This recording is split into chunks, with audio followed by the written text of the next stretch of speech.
क्या आपको कांग्रेस सांसद राहुल गांधी का वो बयान याद है जिसमें उन्होंने कहा था कि उनका मकसद नरेंद्र मोदी की छवि को बर्बाद करना है। प्रधानमंत्री नरेंद्र मोदी के खिलाफ ऐसे विचार रखने वाले राहुल गांधी अकेले नेता नहीं हैं। भारत ही नहीं बल्कि अमेरिका में भी एक ऐसा व्यक्ति है जो कई सालों से राहुल गांधी जैसी ही भाषा बोलता है, या फिर यूं कहें कि राहुल गांधी उस अमेरिकी व्यक्ति की भाषा बोलता है। टाइम आएगा तो दिखाएंगे अडानी सरकार कैसे बदली जाती है। इस वीडियो में हम आपको बताएंगे उस अमेरिकी अरबपति के बारे में जिसके कहने पर राहुल गांधी अपनी राजनीति की चालें चलते हैं। आपको भारत में इंदिरा गांधी द्वारा लगाए गए आपातकाल तो याद होगा ही। इंदिरा गांधी ने भारतीयों के मौलिक अधिकारों को समाप्त करने के पीछे तर्क दिया था कि भारत को विदेशी ताकतों से खतरा है। जिन विदेशी ताकतों को इंदिरा गांधी ने भारत में आपातकाल लगाने का कारण बताया, आज उसी इंदिरा गांधी का पोता राहुल गांधी उन्हीं विदेशी ताकतों का इस्तेमाल भारत में लोकतंत्र को गिराने के लिए कर रहा है। हम ये कोई हवाई इल्जाम नहीं लगा रहे हैं। आप याद कीजिए, पिछले एक साल में राहुल गांधी कितनी बार विदेश गए हैं और उन्होंने कितनी बार वहां से अपने भाषणों के जरिए भारत के लोकतंत्र को गिराने के लिए लोकतंत्र की मांग की है। क्या आपने कभी सोचा है कि राहुल गांधी को ऐसे भाषण देने के लिए विदेश जाने की जरूरत आखिर क्यों पड़ती होगी? भारत में अगले साल यानी 2024 में आम चुनाव होने हैं, लेकिन उससे पहले कुछ लोग पूरे योजनाबद्ध तरीके से प्रधानमंत्री नरेंद्र मोदी की प्रतिष्ठा को धूमिल करने में, देश में अशांति का माहौल पैदा करने में, अंतर्राष्ट्रीय स्तर पर भारत की छवि खराब करने और एक समुदाय को उनका हितैषी बताने के काम कुछ ज्यादा ही जोरों से चल रहा है। देखिए, 2024 के लोकसभा चुनाव से पहले इस तरह की चर्चा करना किसी भी रूप में संयोग तो नहीं कहा जा सकता, बल्कि इसकी ग्राउंड तो काफी पहले से तैयार की जा रही है।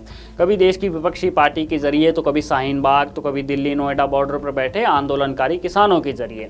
इन सब का टारगेट हमेशा से एक ही है, बस इनके पात्र और प्लान बदलते चले गए, जिसमें इन दिनों नंबर 1 पर हैं अराजकता के अघोषित मठाधीश जॉर्ज सोरोस। ये नाम दुनिया के अलग अलग देशों में सत्ता पर अपना अधिकार जमाने के प्रयास करता रहा है और इसके लिए वो पर्दे के पीछे रहकर अपने प्यादों के जरिए प्रयास करता है। वैसे तो लोग इस अमेरिकी बुड्ढे को अलग अलग कारणों से जानते हैं। कई आंदोलन जीवियों के लिए ये किसी मसीहा से कम नहीं, तो राष्ट्रवादियों के लिए वह एक कपटी, धूर्त और अराजकता समर्थक उद्योगपति है जो लोकतंत्र की रक्षा के नाम पर दुनिया भर में उपद्रवियों और आतंकवादियों को बढ़ावा देता रहा है। अमेरिकी अरबपति जॉर्ज सोरोस की उम्र है 92 साल। अब ऐसे में सवाल उठना तो तय है कि जिसका एक पैर कब्र में है उसे इस बात से फर्क क्यों पड़ता है कि भारत का एक उद्योगपति क्या कर रहा है और भारत का अगला प्रधानमंत्री कौन होगा।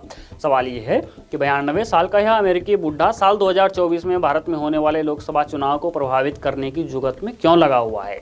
दोस्तों, दरअसल भारत की उन्नति देश ही नहीं विदेशों में भी कई लोगों को पच नहीं रही है।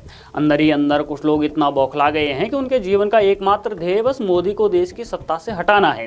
2014 के बाद से देश ने यह देखा है कि प्रधानमंत्री नरेंद्र मोदी के शासन में भारत फल फूल रहा है और उसका लोहा अमेरिका और ब्रिटेन जैसे देश मान रहे हैं। ऐसे में इस अमेरिकी बुड्ढे पर शंका और प्रबल हो जाती है, खासतौर पर तब जब इन साहब ने अडानी हिंडनबर्ग प्रकरण में सार्वजनिक तौर पर मोदी सरकार को सत्ता से उतार देने की अपील की और कहा कि ऐसा करने से भारत में लोकतंत्र बहाल होगा। सोरोस जैसे लोग ऐसे ही प्रधानमंत्री मोदी की वजह से छटपटाहट में नहीं हैं। दरअसल मोदी के नेतृत्व वाले प्रशासन की सख्ताई ने उनकी कई रणनीतियों को विफल कर दिया है। वैसे भी जॉर्ज सोरोस जैसे लोग हर मुद्दे पर अपनी नाक घुसाने की आदत और हस्तक्षेप करने में यह भूल जाते हैं कि भारत कोई नौसिखिया राष्ट्र नहीं है जिसके साथ खिलवाड़ किया जाए और बिना परिणाम की चिंता किए बिना हेरफेर किया जाए। जॉर्ज सोरोस को हमेशा इस बात से समस्या रहती है कि आखिरकार भारत के प्रधानमंत्री नरेंद्र मोदी को वैश्विक समुदाय से इतना सम्मान क्यों मिलता है। कई रिपोर्ट्स के हवाले से तो ये भी पता चलता है कि सोरोस प्रधानमंत्री मोदी और अन्य भारतीय नेताओं को टारगेट करने के लिए अरबों रुपए खर्च कर रहे हैं।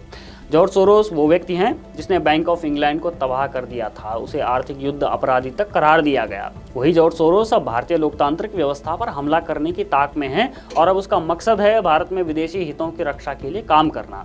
इतने से ही हर भारतवासी समझ सकता है कि ये कपटी अरबपति भारत के लिए कितना खतरनाक मंसूबा पाले बैठा है। लेकिन हमारी विडंबना देखिए, इसमें उसका साथ हमारे देश की मुख्य विपक्षी पार्टी कांग्रेस और वामपंथी लॉबी दे रही है। बीजेपी भी कई बार ये आरोप लगा चुकी है कि भारत विरोधी ताकतों के साथ मिलकर Rahul Gandhi anti India agenda को बढ़ावा दे रहे हैं। इस बात से भी इनकार नहीं किया जा सकता है कि नेहरू गांधी परिवार हमेशा से भारत विरोधी ताकतों के साथ किसी न किसी रूप में खड़ा रहा है। चीन इसका आदर्श उदाहरण है कि कैसे विदेशी शक्तियों को फायदा पहुंचाने के लिए इस परिवार ने हमेशा आर्थिक मोर्चे पर और देश की सुरक्षा को खतरे में डालने का काम किया है। इस परिपाटी को पहले जवाहरलाल नेहरू ने, फिर उनकी बेटी पूर्व प्रधानमंत्री इंदिरा गांधी ने, फिर राजीव गांधी ने और अब परिवार की इसी परिपाटी को आगे बढ़ाने का काम राहुल गांधी कर रहे हैं। दरअसल जॉर्ज सोरोस के साथ नेहरू गांधी परिवार के व्यापक संबंधों का भारत और भारतीयों के लिए गहरा प्रभाव है। इसमें कोई दो राय नहीं है कि जब तक नेहरू गांधी परिवार का कांग्रेस पार्टी पर एकाधिकार रहेगा तब तक भारतीय राष्ट्रवाद का बचाव करने के लिए उस पर भरोसा नहीं किया जा सकता है। पिछले कुछ वर्षों में कांग्रेस के व्यवहार से यह बात सामने आई है कि वह केवल सत्ता की परवाह करती है, उन्हें राष्ट्र की या लोगों की चिंता नहीं है, जिसमें जॉर्ज सोरोस जैसे लोग इन्हें अपने इशारे पर नचा रहे हैं। सबसे महत्वपूर्ण बात यह है कि देश की मुख्य विपक्षी पार्टी से लेकर पूरी वामपंथी लॉबी मोदी विरोध में इतनी अंधी हो चुकी है कि इनके सामने देश और देश के लोग गौण हो गए हैं। कहने को तो ये बुड्ढा ओपन सोसाइटी फाउंडेशन नाम से एक सेवा संस्थान चलाता है, जिसके जरिए वह संसार को स्वच्छ, लोकतांत्रिक और सशक्त बनाने की बातें करता है, लेकिन वास्तविकता इसके बिल्कुल विपरीत है। इतना ही नहीं, द वायर से लेकर BBC की तरफ से लगातार जिस तरह से भारत विरोधी सामग्री परोसी जाती है, इन सभी के पीछे इसी जॉर्ज सोरोस का हाथ होने की संभावना से भी इनकार नहीं किया जा सकता है। NGO के माध्यम से होने वाली फंडिंग से तो अक्सर ऐसे संबंध सामने आते भी रहे हैं जहां पर्दे के पीछे इसी अमेरिकी अरबपति का हाथ रहा है। सच तो ये है कि जॉर्ज सोरोस भारत में न सिर्फ विदेशी हित साधना चाहता है, बल्कि भारत को दोबारा से आर्थिक मोर्चे पर दशकों पीछे धकेलने की फिराक में भी है। ये व्यक्ति कितना शातिर है, इसका अंदाजा आप इसी से लगा सकते हो कि इसने कैसे ब्रिटेन की अर्थव्यवस्था को घुटनों पर ला दिया था। साल 1992 में इसने ब्रिटेन की पाउंड व्यवस्था पर हमला किया और एक सुनियोजित षड्यंत्र के तहत यह प्रचार करवाया कि पाउंड का मूल्य आवश्यकता से अधिक था, क्योंकि वह वैश्विक मुद्रा व्यवस्था के अनुकूल नहीं था। फिर क्या था, जॉर्ज सोरोस के एक इशारे पर पाउंड इतनी तेजी से गिरा जितनी वैश्विक अर्थव्यवस्था 1929 की ऐतिहासिक मंदी में भी नहीं गिरी होगी। वहीं वर्ष 1997 में थाईलैंड की मुद्रा बाहत पर सट्टेबाजी हमलों के लिए सोरोस को जिम्मेदार ठहराया गया था। थाईलैंड की मुद्रा में आई गिरावट के कारण उस साल एशिया के अधिकांश देशों में वित्तीय संकट फैल गया था। इधर जब जॉर्ज सोरोस के भारतीय राजनीति में दखल देने की खबरें सामने आई हैं, भारत के लोग भी चिंतित हैं। भारत में ऐसे तमाम NGO हैं जो सोरोस के संपर्क में हैं और देश की कानून व्यवस्था को प्रभावित करने की कोशिश करते रहते हैं। इसके अलावा हर्षमंदर जैसे कई लोग भी हैं जो इनके साथ मिलकर भारत की आंतरिक सुरक्षा के लिए चुनौती पैदा कर रहे हैं। विचारधारा के मामले में सोरोस शुरू से ही वामपंथी रहे हैं। इसका अंदाजा आप इसी बात से लगा सकते हैं कि वर्ष 2004 के बाद से अमेरिका में लगातार वे वामपंथी उम्मीदवारों को फंड करते आए हैं। ये अरबपति अलग अलग देशों में NGO के जरिए ही अपना एजेंडा चलाता है, लेकिन मोदी सरकार के सत्ता में आने के बाद देश हित के खिलाफ काम करने वाले NGO की विदेशी फंडिंग रोकने के लिए कई कदम उठाए गए हैं, जिसके कारण अब सोरोस ने सार्वजनिक मंच पर मोदी सरकार पर हमला बोलना शुरू कर दिया है। मीडिया रिपोर्ट्स के मुताबिक वैश्विक वामपंथी के गॉडफादर और किंग पिन के रूप में जॉर्ज सोरोस ने कई देशों की सरकारों को अपने NGO के जरिए तबाह किया है। भारत इस समय संसार के सबसे प्रभावशाली राष्ट्रों में से एक है, जिसके सामने सोरोस के प्रिय राष्ट्र चीन की तो छोड़िए, अमेरिका तक की नहीं चलती है।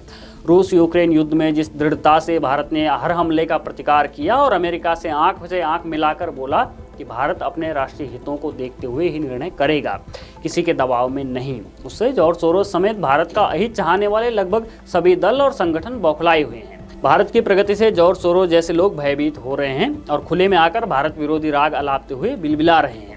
वैसे ये डर बहुत अच्छा है और डर बना भी रहना चाहिए। वैसे तो इस बुड्ढे की कहानी सैकड़ों पन्नों में भी खत्म नहीं होगी, लेकिन फिलहाल इतना ही। आगे भी जॉर्ज सोरोस और उसके गैंग के काले चिट्ठे हम आपके सामने रखते रहेंगे।